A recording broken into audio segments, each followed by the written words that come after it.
Pengeboman strategis selama Perang Dunia Kedua mengubah konflik menjadi perang total, di mana tidak hanya target militer yang diserang, tetapi juga infrastruktur penting dan seluruh kota. Sejak awal perang, Luftwaffe Jerman menggunakan taktik ini untuk mendukung ofensif mereka, seperti yang terjadi dalam invasi ke Polandia pada tahun 1939 dan dalam Blitz atas Britania Raya pada tahun 1940 dan 1941. Namun, seiring dengan berjalannya konflik, pihak sekutu merespons dengan kampanye udara dalam skala yang belum pernah terjadi sebelumnya di atas wilayah Jerman. Mulai dari tahun 1943, pengeboman oleh sekutu menjadi semakin intens, menargetkan tidak hanya pabrik dan rel kereta api, tetapi juga penduduk sipil sebagai bagian dari strategi untuk melemahkan moral musuh.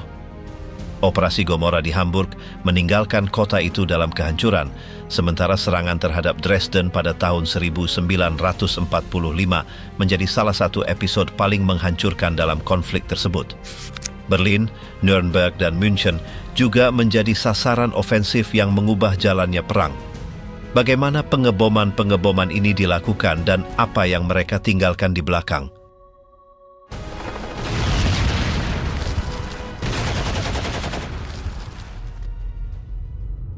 Neraka di Hamburg, Operasi Gomorrah. Serangan dimulai pada malam 24 hingga 25 Juli tahun 1943, ketika 791 pesawat Britania melancarkan serangan ke Hamburg. Gereja San Nicholas yang terletak di jantung kota dipilih sebagai sasaran utama.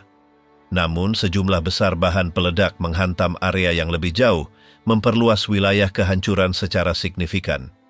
Api menyebar dengan cepat baik di pusat kota maupun di distrik Hochluft, Eimsbüttel, dan Altona.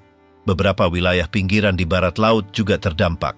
Otoritas yang bertanggung jawab atas pertahanan anti pesawat memperkirakan sekitar 20.000 korban jiwa. Pada sore hari tanggal 25 Juli, 40 pembom Amerika melancarkan serangan ke fasilitas pelabuhan, berhasil menenggelamkan beberapa kapal. Pabrik-pabrik yang khusus menyuling minyak mineral di sekitar pelabuhan juga terkena dampaknya. Keesokan harinya pada tengah hari, 71 pesawat dari USAAF mengulangi serangan ke pelabuhan, kali ini mengenai pembangkit listrik Neuhof. Dalam dua serangan siang hari ini, dilaporkan sekitar 150 warga sipil tewas.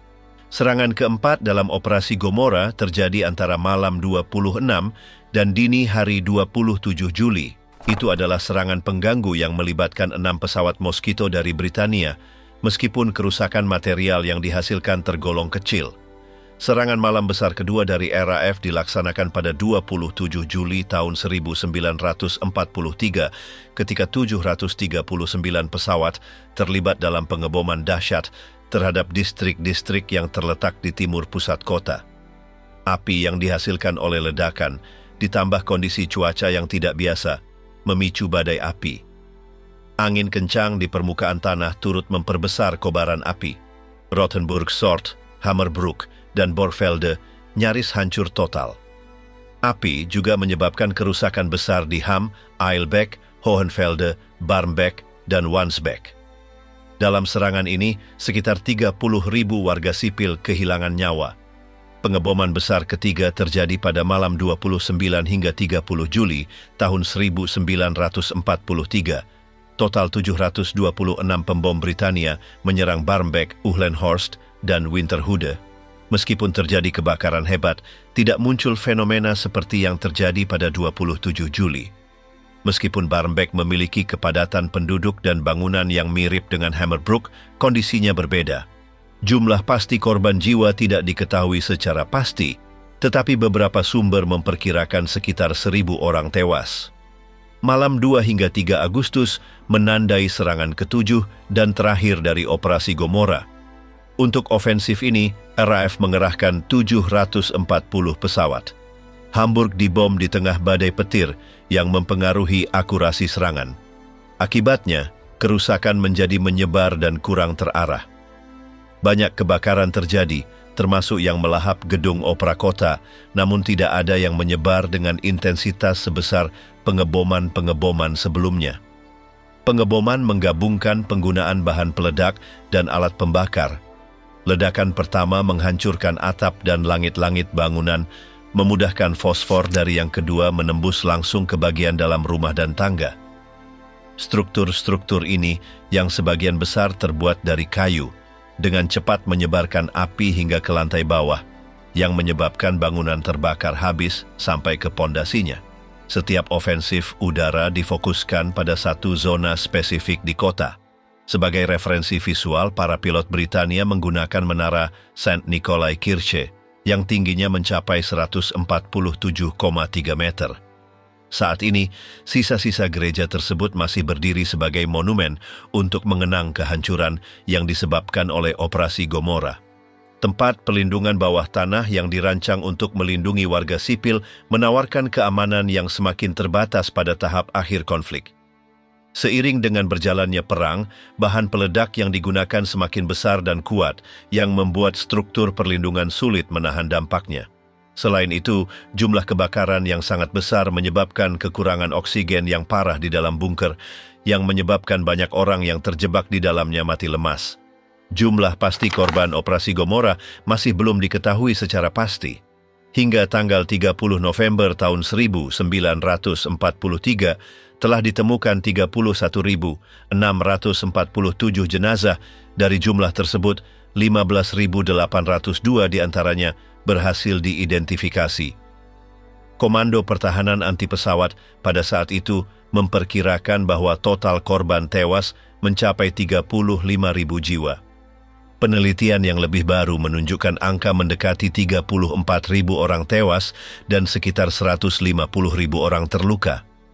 Tempat-tempat perlindungan terbukti tidak cukup untuk menjamin keselamatan penduduk. Oleh karena itu, diputuskan untuk mengevakuasi penduduk dari daerah-daerah di mana evakuasi masih memungkinkan, seperti dalam kasus Barmbek. Semua orang yang tidak terlibat dalam produksi perlengkapan militer diwajibkan meninggalkan kota.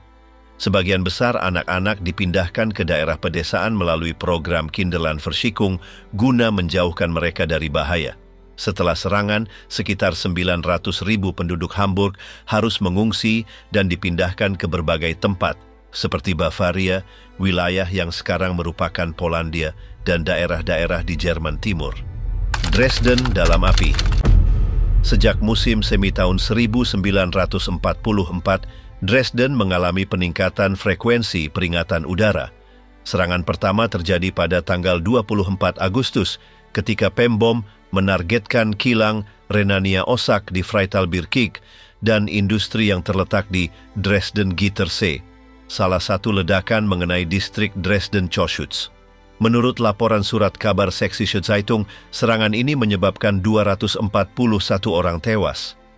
Pada tanggal 7 Oktober tahun 1944, sekelompok 30 pesawat Amerika menjatuhkan sekitar 80 ton bahan peledak di stasiun kereta api Friedrichstadt dan pabrik senjata Lehmann.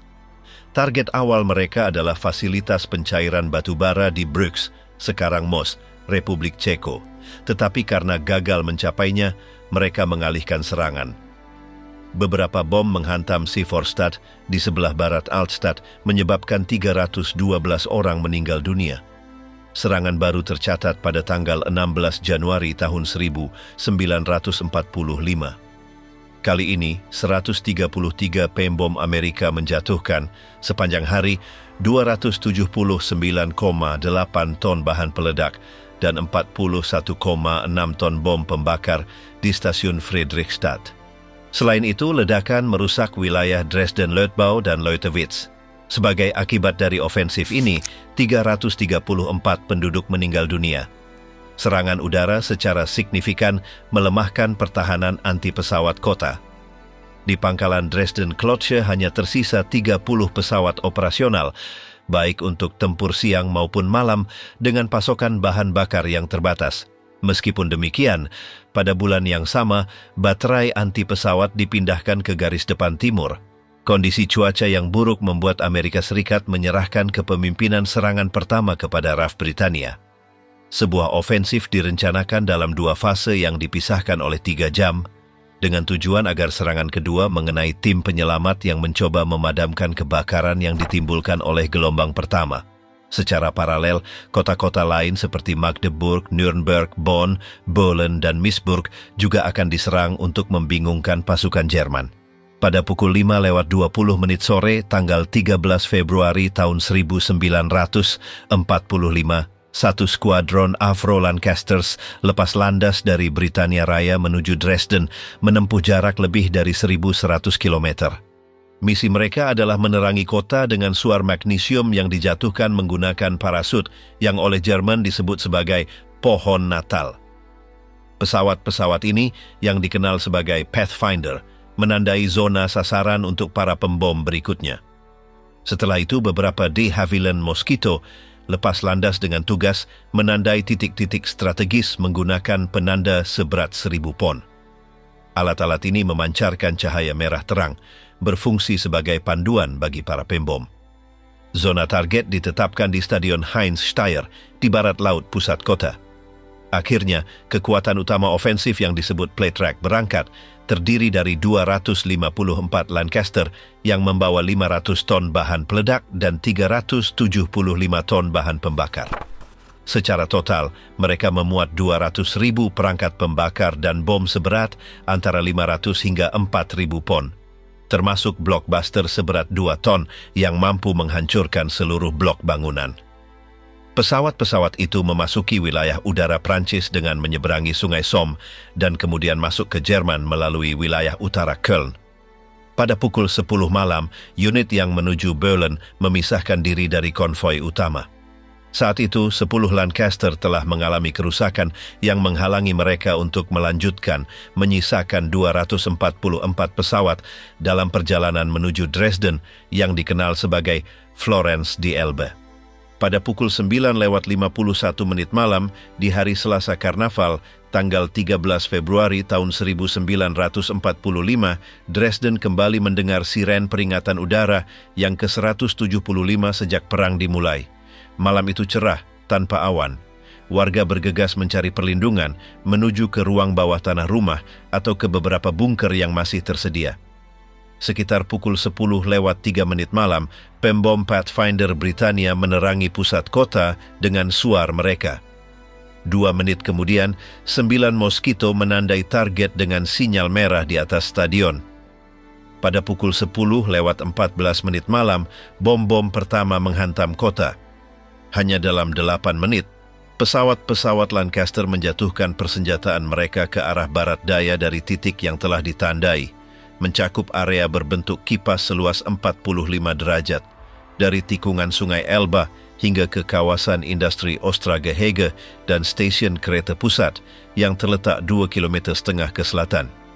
Bom-bom blockbusters yang dahsyat meruntuhkan atap dan menghancurkan pintu serta jendela, memungkinkan api yang ditimbulkan oleh bom-bom pembakar menyebar dengan cepat. Dalam waktu kurang dari 20 menit, 3/4 dari kawasan kota tua terbakar. Serangan malam itu tidak berfokus pada penghancuran titik-titik tertentu, melainkan untuk memusnahkan seluruh pusat kota dengan pemboman karpet. Pada pukul 1:05 pagi, sirene kembali berbunyi.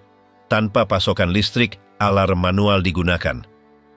Pada pukul 1:23 pagi, gelombang kedua yang terdiri dari 529 pembom Britania dari skuadron 1, 3, 6, dan 8 melanjutkan ofensif. Dari hampir 100 km, nyala api dapat terlihat, dan dari udara, cahaya merah menyala tampak hingga 800 km jauhnya. Asap membumbung hingga ketinggian 4.600 meter. Antara pukul 1:23 dan 1:54 pagi, para penyerang menjatuhkan 650.000 bom pembakar, sekitar 1.500 ton, yang menghancurkan area dari Lobtau hingga Blasewitz, dan dari Neustadt hingga Scherdnitz. Kebakaran besar yang dimulai dalam gelombang pertama menjadi acuan bagi gelombang kedua, yang bom-bomnya menghantam ladang-ladang di dekat Sungai Elba dan Grosser Garten, tempat banyak warga mencari perlindungan. Di tengah serangan itu, rumah sakit seperti Klinik Fotenhauer dan Diakonischen Krankenhaus juga mengalami kerusakan. Pemboman kedua menghentikan semua upaya untuk memadamkan api. Dalam hitungan menit, Nyala api bersatu membentuk badai api berskala dahsyat, menghancurkan jalan-jalan dan seluruh bangunan. Panas yang sangat tinggi melelehkan kaca dan logam. Angin yang ditimbulkan oleh pembakaran ganas menyeret segala sesuatu yang dilewatinya, termasuk manusia dan benda-benda yang kemudian dilalap api, terkena syok termal atau kehabisan oksigen. Setelah pemboman pertama pada tahun 1944, Organisasi Pertahanan Udara telah menghubungkan ruang bawah tanah dan tempat perlindungan, memungkinkan beberapa orang melarikan diri ke wilayah yang kurang terdampak. Para saksi menceritakan bagaimana beberapa orang menembus labirin bawah tanah ini dan berhasil mencapai tepi Sungai Elba. Namun, banyak lainnya mati lemas karena terjebak di ruang-ruang yang dipenuhi gas beracun akibat kebakaran. Setelah serangan malam, sebuah pemboman di siang hari terjadi antara pukul 12:17 dan 12:31 siang pada tanggal 14 Februari tahun 1945. Ofensif ini dilancarkan oleh 316B 17 Flying Fortresses, milik Divisi Pertama dari Komando Pembom 8, Angkatan Udara Amerika Serikat, didampingi oleh ratusan pesawat tempur pengawal. Dalam kondisi cuaca yang buruk, radar H-2X digunakan untuk menemukan target. Kota ini menerima sekitar 474,5 ton bom peledak dan 296,5 ton bom pembakar dengan total 771 ton amunisi. Beberapa pesawat tidak berhasil mengidentifikasi titik serangan dengan benar dan menjatuhkan muatan mereka di Brooks, Pilsen, dan Praha, di mana 153 ton bahan peledak dijatuhkan. Tujuan utama adalah menghancurkan industri senjata, stasiun Friedrichstadt, dan bengkel perbaikannya. Namun, radar yang masih belum sempurna menyebabkan bom-bom tersebar di luar sasaran, mengenai area-area sekitarnya. 35 km jauhnya, di Neustadt in Sachsen, abu dari kebakaran jatuh seperti hujan setelah pemboman malam hari. Pada tanggal 15 Februari, pukul 10:15 pagi, Frauenkirche yang telah hancur oleh api runtuh. Kemudian, antara pukul 11:51 dan 12:10 siang, 211B-17 kembali menyerang dengan 460 ton bahan peledak, tersebar di wilayah dari Meissen hingga Pirna. Meskipun ada upaya, stasiun Friedrichstadt tidak berhasil dihancurkan. Pada tanggal 2 Maret, 455B-17 dari Angkatan Udara Amerika Serikat bergerak menuju pabrik pencairan Heidrierwerk Schwarzheide, tetapi mereka mengubah arah untuk membom Dresden dengan tujuan melumpuhkan jalur kereta api. Mulai pukul 10:27 pagi, mereka menjatuhkan 940,3 ton bahan peledak dan 140,5 ton bom pembakar di stasiun Friedrichstadt, Neustadt, dan bangunan-bangunan sekitarnya. Werner von Gilsa mengambil alih komando pertahanan lokal setelah serangan bulan Februari, menggantikan Friedrich Wilhelm Lickmann.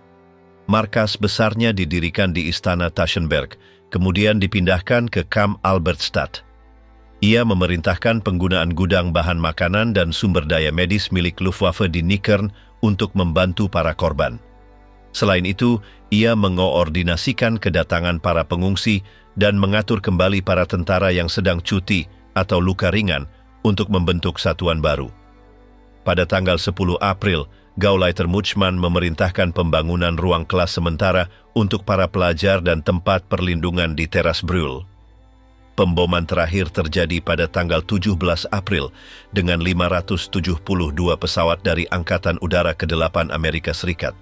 Sebanyak 1.526,4 ton bahan peledak dan 164,5 ton bom pembakar dijatuhkan di stasiun-stasiun, ditambah 28 ton lainnya di sebuah pabrik yang tidak diidentifikasi.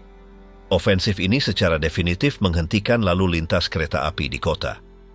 Rezim Nazi memanfaatkan kehancuran untuk memperkuat pertahanan dengan para penyintas terakhir. Pada tanggal 14 April, Mutschmann secara resmi menyatakan Benteng Dresden. Pada tanggal 23 April, RAF menjatuhkan 40.000 selebaran propaganda di atas kota. Setelah penyerahan Berlin pada tanggal 2 Mei, Gilsa membubarkan pertahanan Dresden dan memulai evakuasi. Kelompok-kelompok terpisah terus melakukan perlawanan hingga penyerahan tanpa syarat pada tanggal 8 Mei tahun 1945, saat Tentara Merah sepenuhnya merebut kota. Dresden, di wilayah pusatnya, menampung sejumlah besar penduduk dan menggabungkan bangunan komersial dengan arsitektur bersejarah. Setelah serangan, Altstadt hampir seluruhnya dilalap api. Meskipun beberapa struktur masih berdiri, kerusakannya sangat parah. Wilayah seperti Seevorstadt, Johannstadt, dan Südvorstadt hancur, sementara di Migten, Strehlen, dan Gruna, kehancuran juga signifikan. Di distrik Reich, Friedrichstadt, Plauen, Schernitz, dan Neustadt dampaknya parah, dan di Prolis api menyebar dengan cepat.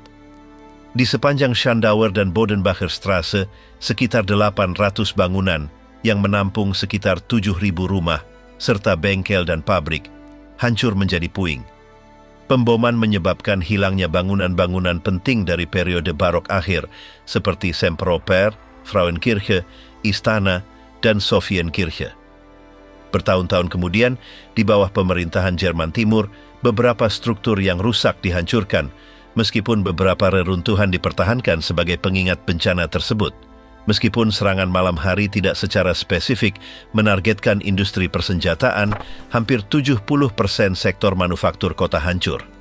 Selain itu, layanan penting seperti listrik, gas, dan air juga sangat terdampak. Dari 222.000 rumah yang ada, antara 60.000 hingga 75.000 hancur total, 18.000 mengalami kerusakan serius, dan 81.000 lainnya mengalami kerusakan ringan. Sekitar 30% tempat usaha tidak lagi berfungsi. Sistem transportasi lumpuh total. Sekitar 75% jaringan listrik kereta hancur dan jalanan diblokir oleh kawah dan tumpukan puing.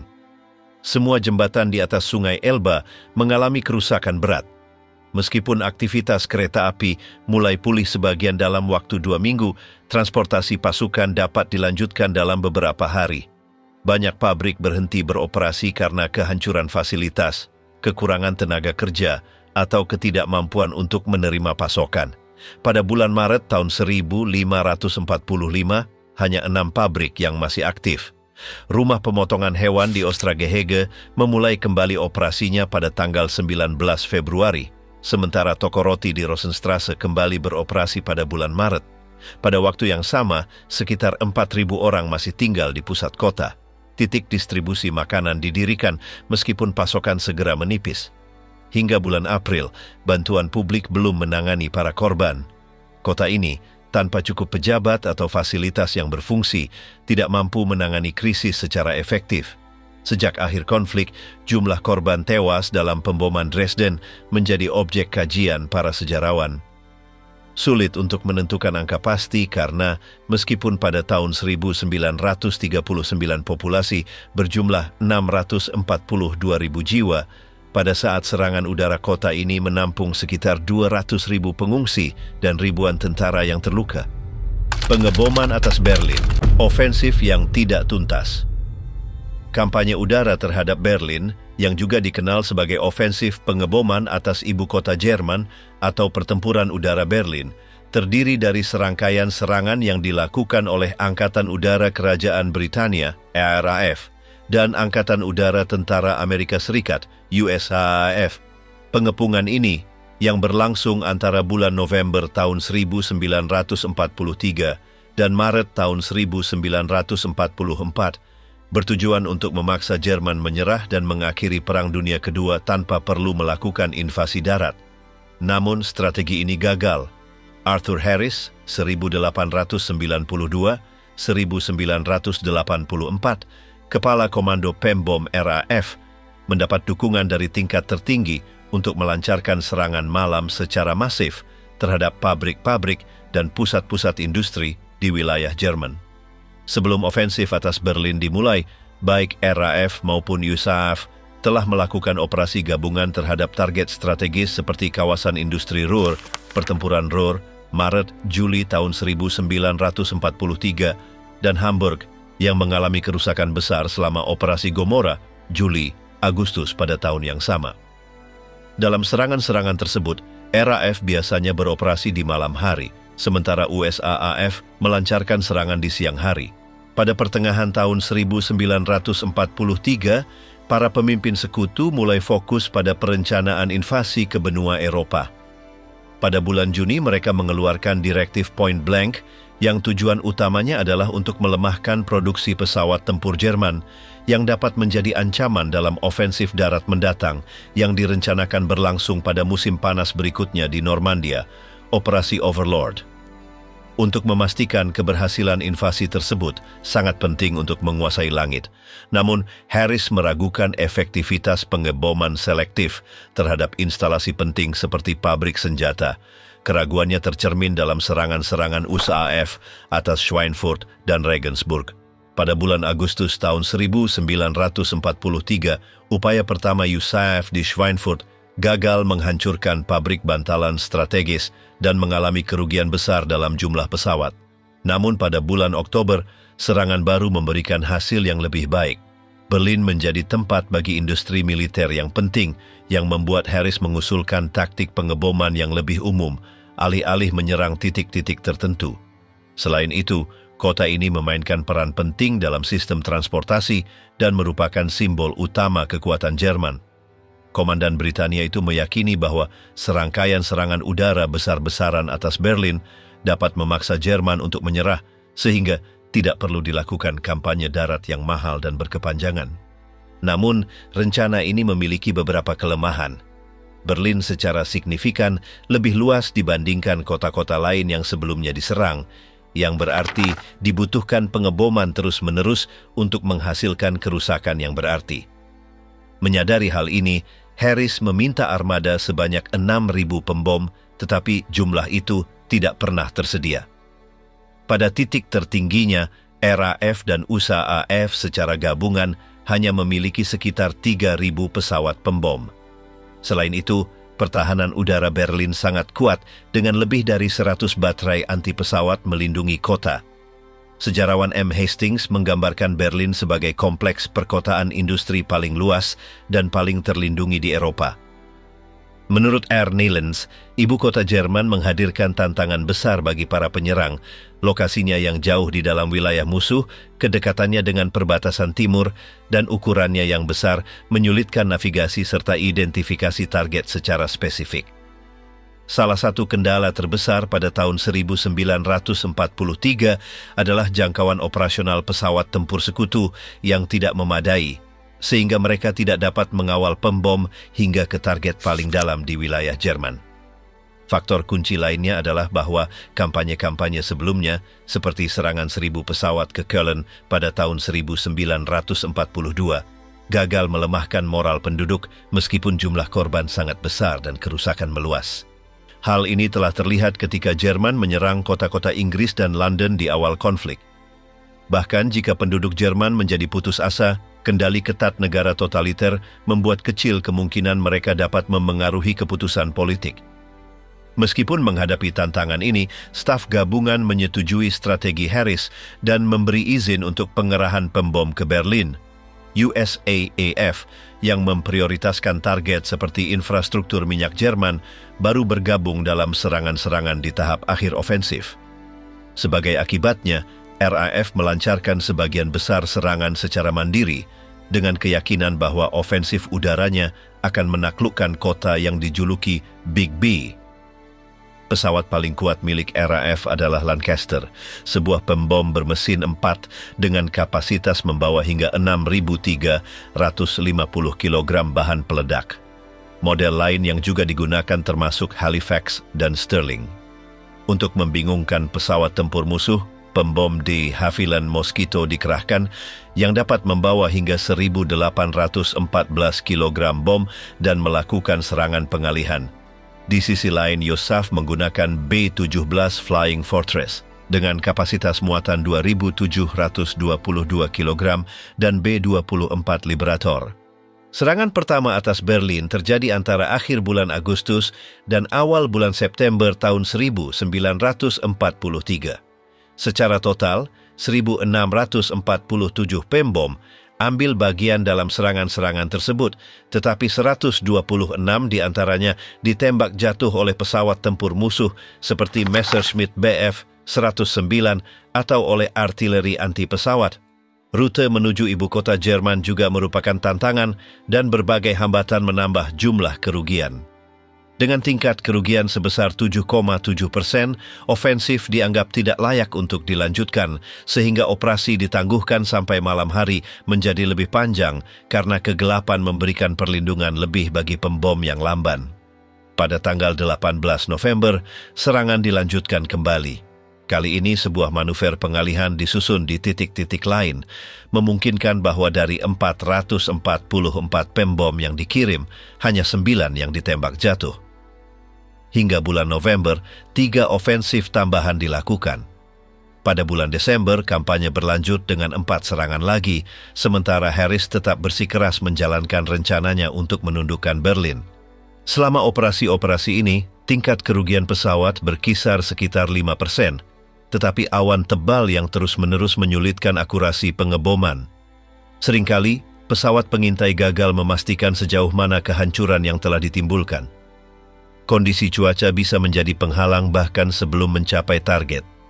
Pada dini hari tanggal 17 Desember, 25 pembom Lancaster jatuh setelah lepas landas akibat kabut tebal. Penumpukan pesawat dalam ruang udara yang sama juga membawa bahaya, seperti yang dikenang oleh John Cochrane, seorang penembak pada salah satu pembom. Salah satu momen paling mengerikan yang pernah saya alami terjadi pada misi pertama skuadron saya di atas Berlin. Setelah menjatuhkan bom, formasi-formasi harus menyilang di udara, yang menciptakan tumpang tindih yang berbahaya. Pada saat itu, satu skuadron yang terbang di atas kami menjatuhkan muatannya langsung ke arah kami. Salah satu pesawat kami terkena, dan momen itu terpatri dalam ingatan saya sebagai kejadian yang menakutkan, dan tak akan saya lupakan. Serangan-serangan berlanjut pada bulan Januari tahun 1944, dengan 5 serangan baru, tetapi Harris menghadapi tekanan yang semakin besar untuk mengarahkan kembali pembom-pembom ke instalasi tertentu yang terkait dengan produksi pesawat terbang Jerman. Cuaca buruk tetap menjadi masalah menghentikan operasi selama 14 hari, sementara tingkat kerugian meningkat hingga 7%. Pada tanggal 15 Februari, ofensif menjadi semakin mahal. Dari 891 pembom yang dikirim, 42 tidak kembali. Pada tanggal 24 Maret, kerugian bahkan lebih besar. 9% dari armada, setara dengan 72 pesawat, ditembak jatuh. Tingkat kerugian ini tidak dapat dipertahankan.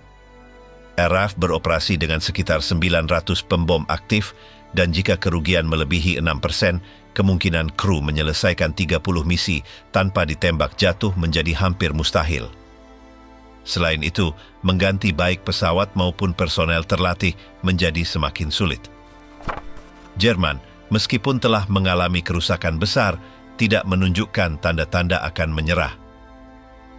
Pada bulan Maret, Angkatan Udara ke-8 Amerika Serikat yang berbasis di Britania Raya meningkatkan pemboman atas Berlin, menambah penderitaan penduduknya. Namun, strategi sekutu tidak memberikan hasil yang diharapkan. RAF kehilangan 492 pesawat dalam total 16 serangan besar ke ibu kota Jerman. Hanya pada tanggal 6 Maret, sebuah misi siang hari oleh USAF menyebabkan 69 pembom ditembak jatuh oleh pertahanan udara yang semakin efektif. Kota-kota lain juga menjadi target serangan, seperti Nuremberg pada bulan Maret tahun 1944, di mana RAF kehilangan sekitar 100 pesawat. Jika seluruh ofensif difokuskan pada Berlin, Luftwaffe mungkin dapat memperkuat pertahanan kota secara eksklusif. Dengan mendekatnya musim semi tahun 1944, prioritas sekutu berubah, persiapan untuk hari H menyerap sumber daya dari komando pembom. Meskipun Berlin mengalami kerusakan parah, kota itu tidak jatuh. Dari sudut pandang strategis, ofensif udara terhadap ibu kota Jerman merupakan kegagalan bagi sekutu. Meskipun ofensif udara atas Berlin tidak berhasil memaksa Jerman menyerah, konsekuensinya sangat menghancurkan. Pengeboman menggabungkan bahan peledak dengan perangkat pembakar. Yang pertama menembus atap dan lantai bangunan, membuka jalan bagi yang kedua untuk merambat di antara puing-puing dan memicu kebakaran besar-besaran. Perkiraan hati-hati menunjukkan bahwa sedikitnya 400.000 penduduk kehilangan tempat tinggal akibat serangan tersebut. Hanya pada bulan November, sekitar 4.000 orang tewas. Namun, seiring berjalannya kampanye, jumlah korban menurun secara proporsional karena ribuan pengungsi memilih meninggalkan kota untuk menghindari kehancuran. Jumat Hitam, bencana di Nuremberg. Pada malam yang berlangsung antara tanggal 30 dan 31 Maret tahun 1944, Komando Pembom Britania melaksanakan misi yang akan menjadi yang paling berisiko terhadap Nuremberg. Serangan ini akhirnya menjadi kemunduran terbesar yang dialami oleh penerbangan Britania selama seluruh konflik, dan sekaligus menjadi salah satu hari paling sukses bagi pertahanan udara malam Jerman. Hingga saat itu, Nuremberg, kota kunci dalam konsolidasi Partai Nazi, telah menjadi sasaran 5 serangan sebelumnya oleh Angkatan Udara Kerajaan, namun tanpa hasil yang terlalu efektif. Lokasinya yang jauh dari Britania Raya dan kondisi cuaca buruk yang sering terjadi telah menghambat serangan yang menentukan. Namun, bagi pihak Britania, kota tersebut merupakan titik strategis dengan nilai tinggi, bukan hanya karena pentingnya secara ideologis, tetapi juga karena di wilayah selatannya beroperasi pabrik-pabrik perusahaan MAN yang memproduksi mesin diesel untuk kapal selam dan komponen penting untuk tank Panzer. Selain itu, di sekelilingnya terdapat sekitar 120 perusahaan persenjataan. Karena ofensif di Eropa semakin dekat, Komando Tinggi Britania memutuskan bahwa ini adalah waktu yang tepat untuk meluncurkan serangan besar-besaran guna melemahkan pasokan militer Jerman. Meskipun serangan terus-menerus dilakukan oleh pihak sekutu, mesin perang Jerman tetap mempertahankan laju produksi yang tinggi. Di bawah arahan Arthur Harris yang memimpin Komando Pembom sejak Februari tahun 1942, diputuskan untuk menggunakan semua sumber daya yang tersedia dalam pengeboman masif. Meskipun operasi ini secara spesifik menargetkan pabrik-pabrik, tidak dikesampingkan bahwa bagian lain dari kota juga akan terkena dampaknya karena kehancuran menyeluruh turut membantu mengurangi kemampuan perang Jerman. Perencanaan dijaga dalam kerahasiaan total dan langkah-langkah ekstrem diambil untuk mencegah kebocoran. Selama pertemuan persiapan, bahkan penggunaan telepon umum dibatasi untuk menghindari kebocoran informasi. Rute yang dirancang untuk ofensif tersebut menetapkan bahwa armada udara akan terlebih dahulu bergerak ke selatan Belgia, kemudian berbelok ke arah timur hingga mencapai wilayah selatan Kassel. Dari sana mereka akan menuju target utama. Penarikan kembali dilakukan melalui Stuttgart dan wilayah utara Prancis.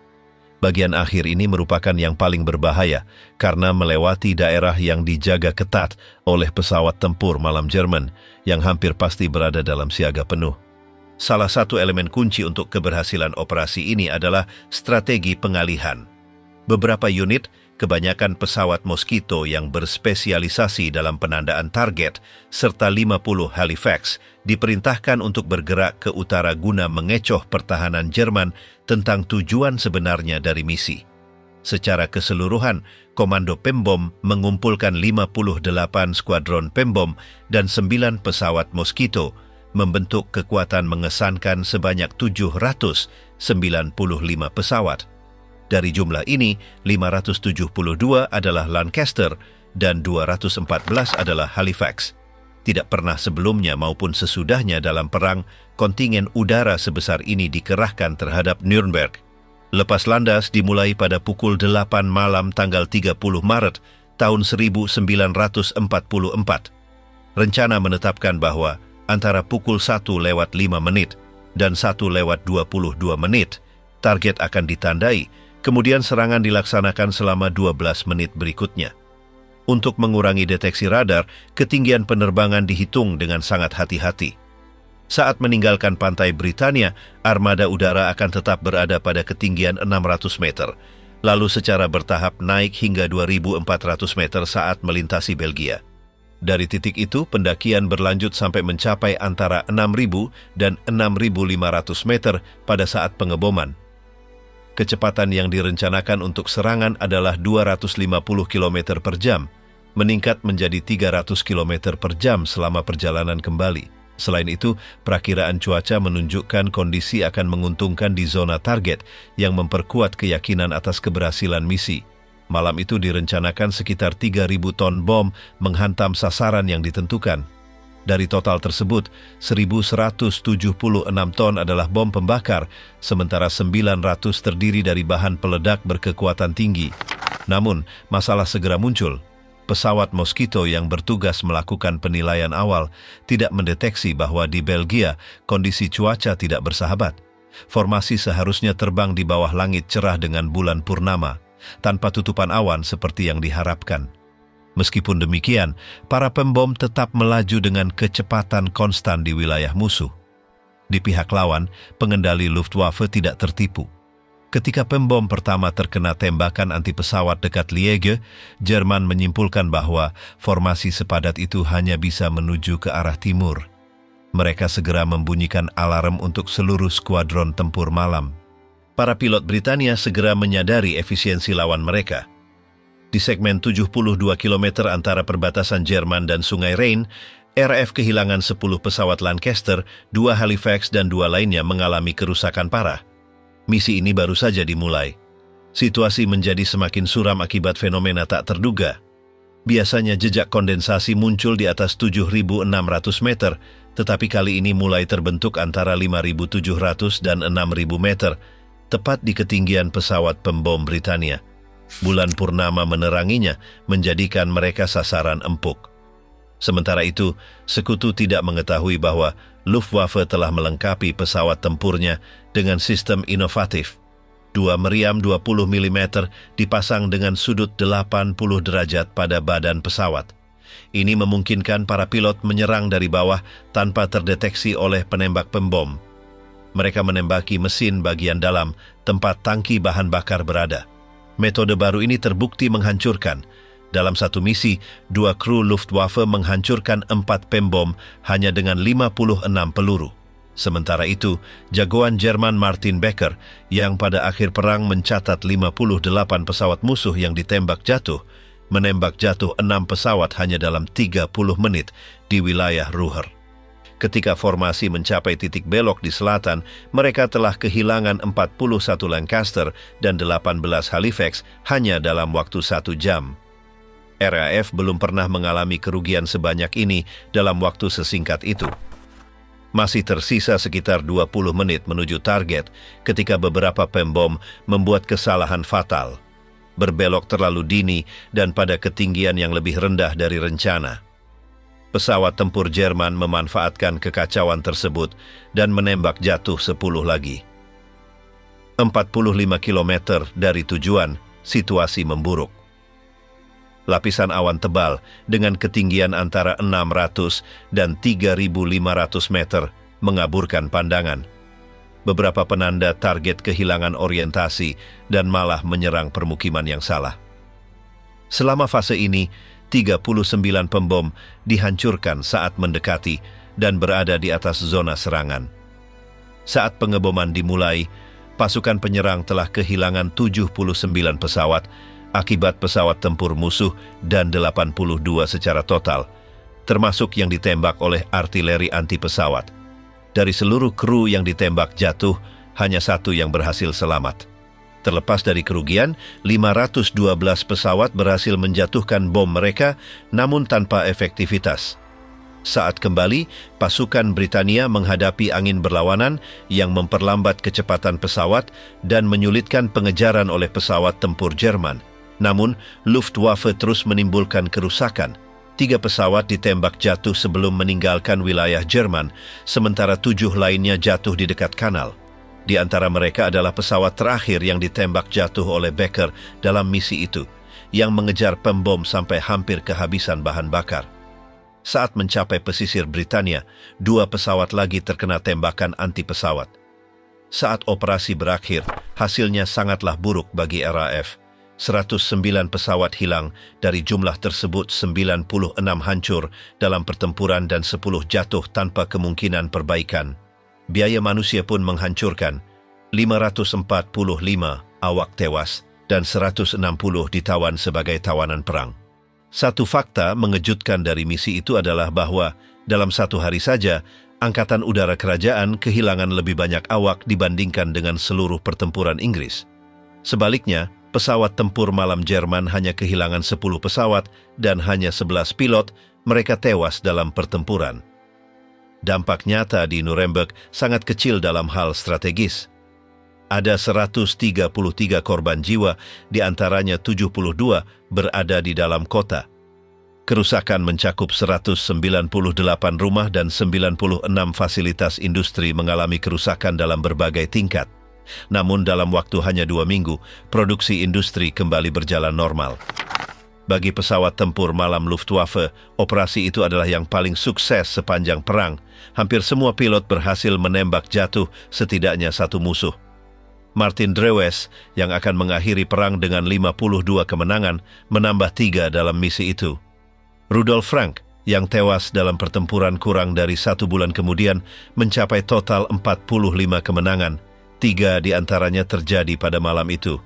Ace lainnya, James H. Spath, yang gugur pada bulan April tahun 1945 dengan catatan 34 pesawat musuh ditembak jatuh, menghancurkan 3 pembom dalam serangan itu.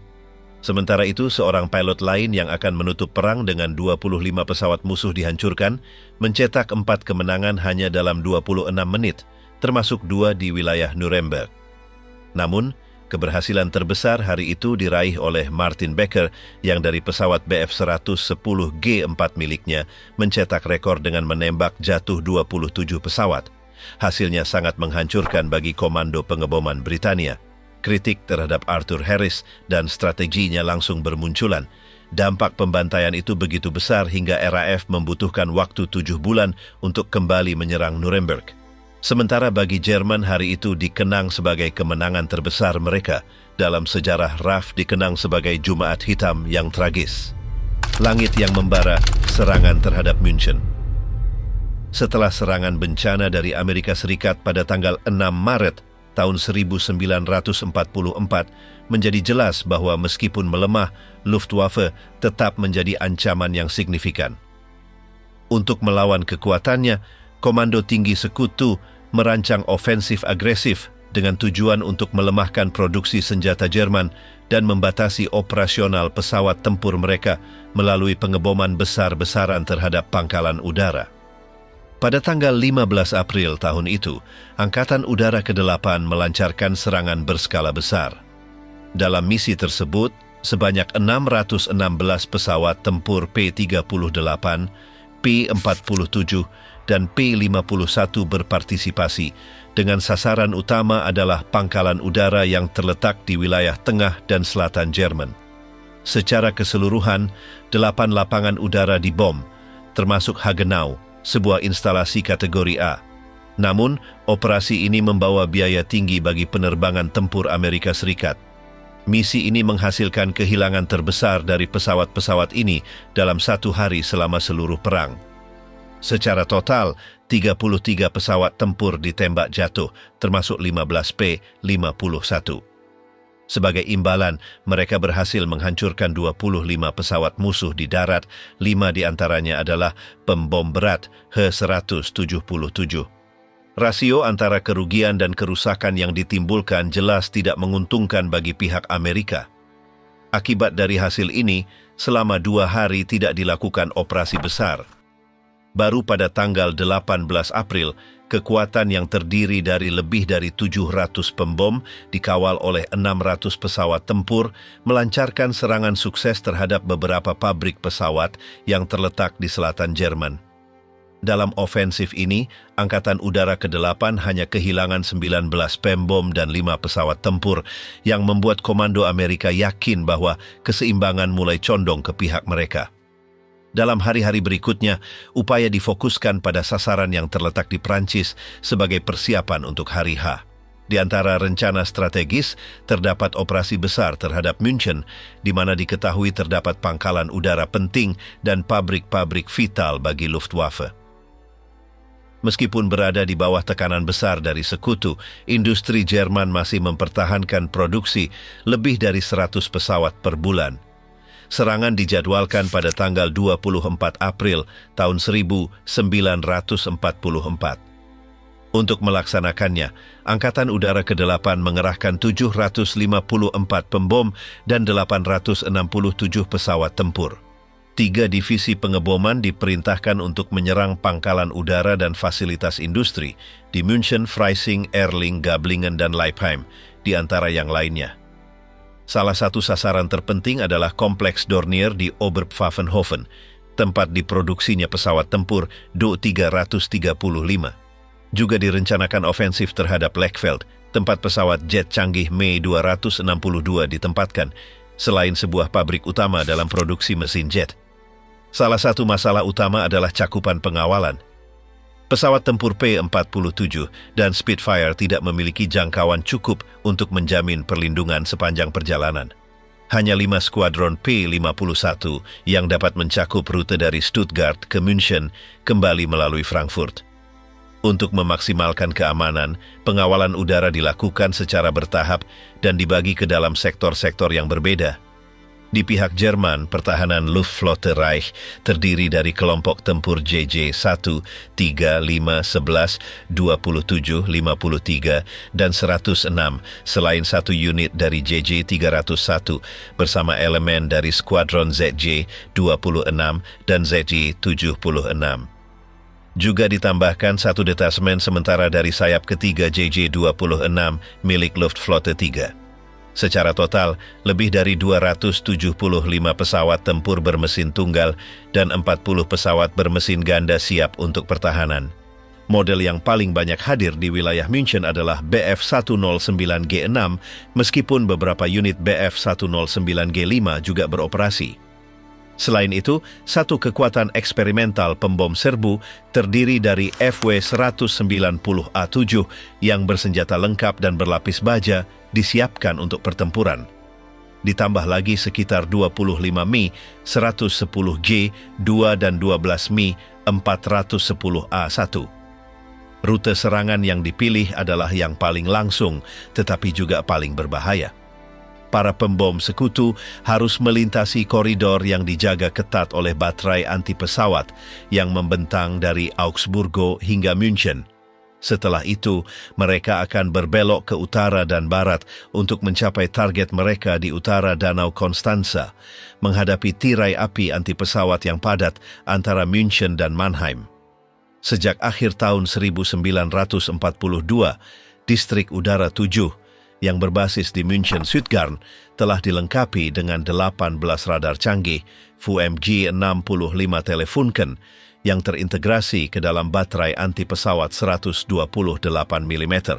Pada bulan April tahun 1944, pertahanan anti-pesawat München mencakup hampir 600 baterai dengan kaliber antara 37 dan 128 mm di bawah komando Brigade Anti-Pesawat keempat yang terdiri dari 3 resimen flak dan 2 unit lampu sorot untuk deteksi malam hari. Masalah lain yang muncul akibat jangkauan terbatas pesawat pengawal adalah perlunya membagi 2 divisi pembom pertama di sebelah barat Stuttgart karena perbedaan target mereka. Namun, manuver ini tidak bebas dari kesalahan karena kesalahan koordinasi menyebabkan jarak lebih dari 10 mil antara 2 kelompok divisi pertama sekitar tengah hari saat mereka melakukan manuver zigzag dengan kecepatan berbeda. Pasukan pengawas Jerman yang selalu waspada mendeteksi celah ini dalam formasi. Satu kelompok menuju ke Erding dan kelompok lainnya ke Oberpfaffenhofen. Segera, pesawat tempur dari JG-1 dan JG-11 dikirim dari Augsburgo untuk mencegat mereka dan mulai bertempur pada pukul 1 post meridian. Tak lama kemudian, pesawat dari JG-3 dan JG-2 bergabung dalam ofensif dan berhasil menjatuhkan pesawat pertama. Dalam pertempuran ini, Kapten Hermann Stiegler, komandan terpaai JG-26, dan dengan 42 kemenangan yang dikonfirmasi, memimpin satu skuadron berisi 30 Bf-109G, 6 BKU-4 melawan pembom B-27. Meriam MK-108, 30 mm di hidung, dan 2 MG 151 per 20 mm di bawah sayap, menunjukkan efektivitas mematikan. Selama sekitar 15 menit, B-27 tanpa perlindungan pengawal mengalami kerugian besar. Dalam perjalanan menuju Dachau, 8 pembom dijatuhkan, sementara 20 lainnya rusak parah dan setidaknya 4 terpaksa menyimpang ke Swiss untuk mendarat darurat. Stigler berhasil menembak jatuh salah satu pembom dalam ofensif ini, menandai kemenangan pertamanya dari 4 pada hari itu. Sementara itu, gelombang lain pembom menuju tenggara dan timur München untuk menyerang industri di wilayah tersebut. Sekitar 50 pesawat tempur Bf-109 dan FW-190 datang dari timur laut, membentuk formasi 4 pesawat per kelompok. Mereka melakukan serangan strategis, menembus formasi B-17 untuk melakukan ofensif frontal berulang. Sebagai respons, 2 skuadron sekutu membalas tembakan, mengubah langit menjadi medan tempur kacau dengan rentetan proyektil melesat ke segala arah. Di tengah pertempuran, pasukan Jerman berhasil menjatuhkan 3 pembom tambahan dan beberapa pesawat tempur, sementara 5 pembom lainnya dihancurkan oleh tembakan anti pesawat Jerman. Namun, mereka juga mengalami kerugian besar. As Frank Schweger, pemimpin skuadron pertama JG-3 dan dengan 56 kemenangan yang dikonfirmasi, terkena tembakan dari sebuah P-51. Meskipun berhasil mendarat darurat, ia diserang di darat dan meninggal tak lama kemudian, menjadi kehilangan paling signifikan di pihak Jerman hari itu. Dalam ofensif yang sama, Kapten Robert Woody dari Skuadron Tempur 354 Angkatan Udara Amerika Serikat berada dalam posisi kalah jumlah saat menghadapi beberapa pesawat tempur Jerman yang menyerang pembom sekutu. Meskipun dalam situasi sulit, ia berhasil menembak jatuh 4 pesawat musuh yang membuatnya dianugerahi Distinguished Service Cross pada tanggal 10 Mei. Namun, yang terburuk belum terjadi. Saat para pembom menyelesaikan manuvernya ke arah barat daya dan kemudian ke barat, kurangnya koordinasi menyebabkan beberapa formasi kehilangan pengawalan pesawat tempur. Memanfaatkan kerentanan ini, sayap ke-6 dari JG-2 yang telah menunggu dengan sabar menyerang B-17 yang berada di selatan dan barat daya München, berhasil menembak jatuh 2 di antaranya. Sementara itu, lebih dari 200 pembom melancarkan serangan terhadap Oberpfaffenhofen dan Luxemburg. Secara paralel, di titik yang lebih ke barat, dekat Augsburgo, terjadi pertempuran udara sengit yang melibatkan pasukan dari JG-3 dan JG-2. Dalam pertempuran ini, setidaknya 8 pesawat tempur Amerika Serikat dan 9 pembom ditembak jatuh. Meskipun mengalami kerugian dalam pertempuran, divisi kedua pembom yang didukung oleh pengawalan kuat dari P-51 berhasil menyelesaikan misi mereka dengan sukses. Namun, pertempuran terus berlanjut melewati Mengen di bagian barat saat formasi sekutu mencoba untuk berkumpul kembali dan menerima dukungan tambahan dari pesawat tempur yang datang dari belakang. Pertempuran dan pengeboman terhadap target strategis berlangsung hingga setelah pukul 2 dan 30 menit post-meridiem. Sayap ketiga dari JG-26 menonjol dalam pertempuran di selatan dan barat, berhasil menembak jatuh 8 pembom dan 1 pesawat tempur tanpa kehilangan satupun pilot mereka, menjadikannya satu-satunya unit Jerman yang tidak mengalami kerugian pada hari itu. Sebaliknya, JG-1 mengalami kinerja yang kurang baik, kehilangan 15 pesawat, sementara JG-301 kehilangan 9 lainnya. Secara keseluruhan, Luftwaffe kehilangan 47 pesawat tempur, meskipun hanya 21 pilot yang tewas dalam pertempuran. Di pihak Amerika Serikat, kerugian yang dialami cukup besar. 40 pembom ditembak jatuh, 27 diantaranya jatuh di wilayah Oberpfaffenhofen. Selain kehilangan 17 pesawat tempur, semuanya adalah P-51. Selain itu, 257 B-17 mengalami kerusakan dengan tingkat keparahan yang berbeda dan setidaknya 12 pembom terpaksa mendarat di pangkalan udara yang jauh dari Inggris Raya karena kerusakan yang diderita dalam misi tersebut. Terlepas dari kerugian tersebut, pengeboman menyebabkan kerusakan besar. Fasilitas Dornier di Oberpfaffenhofen hancur total dengan 9 unit Do-335 dihancurkan.